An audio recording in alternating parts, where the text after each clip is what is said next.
Hello students, how are you? So our today's lecture is for 6th class and the topic is the River Valley Civilization. And the first River Valley Civilization is Mesopotamian Civilization. So let us start. First of all, in the chapter they have told you about the meaning of civilization. What is the meaning of civilization? Let us start.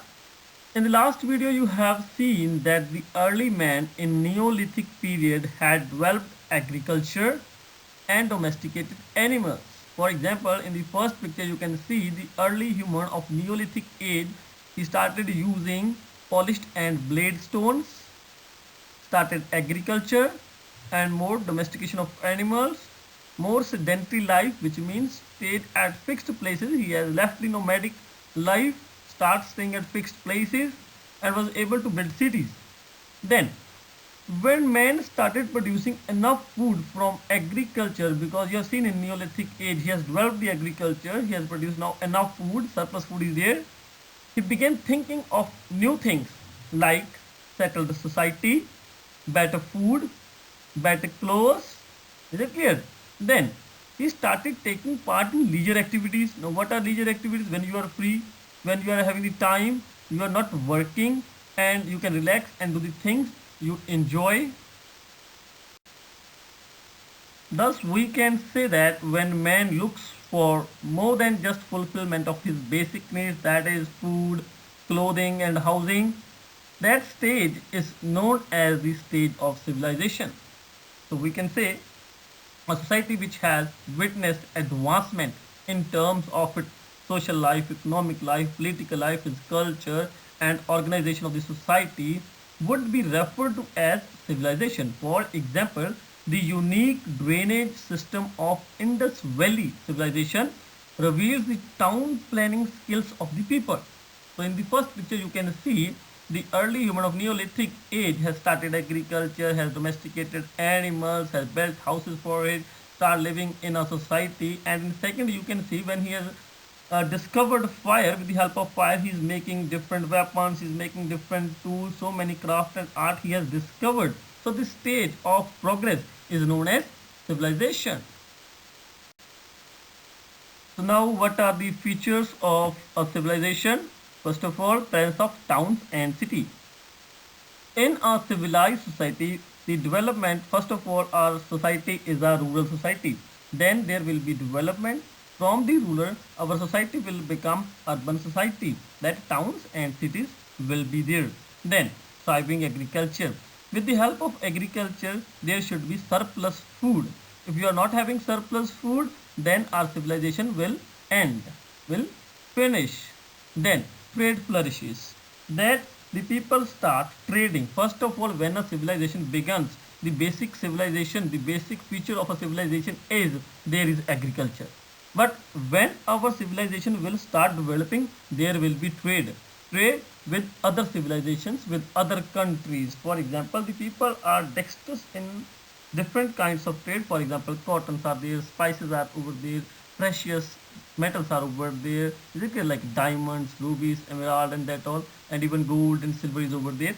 Then, in a civilization, many religious beliefs are over there. For example, worshipping of Mother Goddess, worshipping of Pashupati, worshipping of many deities, worshipping of snakes, of trees, is it clear? Of forest, is it clear? And forces of nature. Then, the next feature of civilization is art and craft flourishes. When art and craft flourishes, the people become dexterous in many kinds of crafts. For example, there are goldsmiths, there are ironsmiths, there masonry is over there. Is it clear? Then there is development of language in a civilized society. The early human which is over there, which do not know how to read and how to write, now he has developed his language. Now he is able to read and is able to write also. Then advancement in technology. For example, in last module you have seen how with the discovery of fire, the early human has started making different kinds of weapons and tools. Now he is able to make of metal is over there gold. He is able to make ornaments. He is able to make jewelries of gold. He is able to make tools and weapons of copper from iron and other kinds of utensils also. So there is advancement of technology in a civilized society. Next one is, in a civilized society, the a basic feature which is over there, it is a strong centralized government. If a strong centralized government is not over there, then what will happen? Nobody is over there to formulate laws, nobody is over there to implement laws, nobody is over there to maintain peace and order. So strong centralized government is must for a civilized society. Now let us study about the earliest civilization that has flourished in our world. So the earliest civilization, first is the Egyptian civilization. It has flourished on the banks of river Nile. The Mesopotamian civilization, it has flourished on the banks of river Euphrates and Tigris. The Chinese civilization, it had flourished on the banks of river Huanghe. The Indus Valley civilization, it has flourished on the banks of river Indus. Now one question arises that why these earlier civilization came up on the banks of the rivers. There are four reasons. First of all, the first reason which is over there, that is the abundant supply of water. So if you are living very near to the river valley, then there is an abundant supply of water for your agriculture and for your irrigational purposes. So with the help of agriculture, you can produce enough food which can support the population. Is it clear? Then the second point, the land which is near to the river valley, that is so fertile. Now why that land is fertile? So my dear student, all these river, whether it is Indus, whether it's Huanghe, whether it's Nile, whether it's Euphrates and Tigris, these all rivers came from highlands. For example, the Indus river, which is coming from the Himalayas, at that point the average height is 6,000 meters. Is it clear? So when at that height the velocity of river is so much, anything which come in the way of our river erode that thing and bring that thing to our plain area. Is it clear? And it will bring to the plain area the silt, the pebbles, the boulders, the stone, the rock fragments. Is it clear? Is it clear? Then my dear student, when this river will come to the plain area, the average height of the plains are 200 meters only. At this point, the speed of river become so much slow. For example, if you have seen Ganga in Uttarakhand, Badrinath and Kedarnath, at that point the speed is very high. But when the Ganga river comes to Haridwar in UP area and that all, its speed becomes very much low. So when speed becomes very much low, what happens whenever the floods are there in these rivers? The water will come outside the banks of the rivers.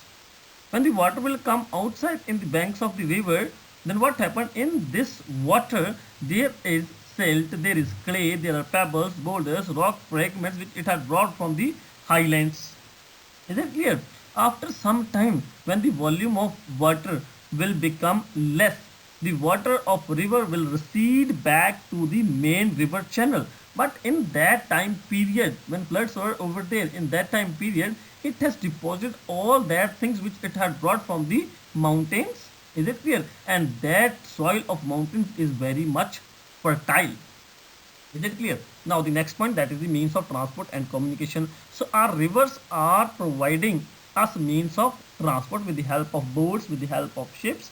It also provides us communication. We can communicate with other civilization, with other countries with the help of trade. Is it clear?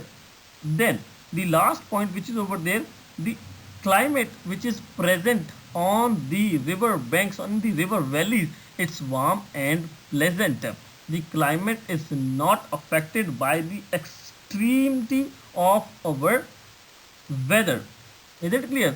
That means that the climate which is on our river banks, it's not too hot, it's not too cold, it's somewhat warm and it is so pleasant. Is it clear? So in our next video we will take about our Mesopotamian civilization, extent of the civilization. Is it clear?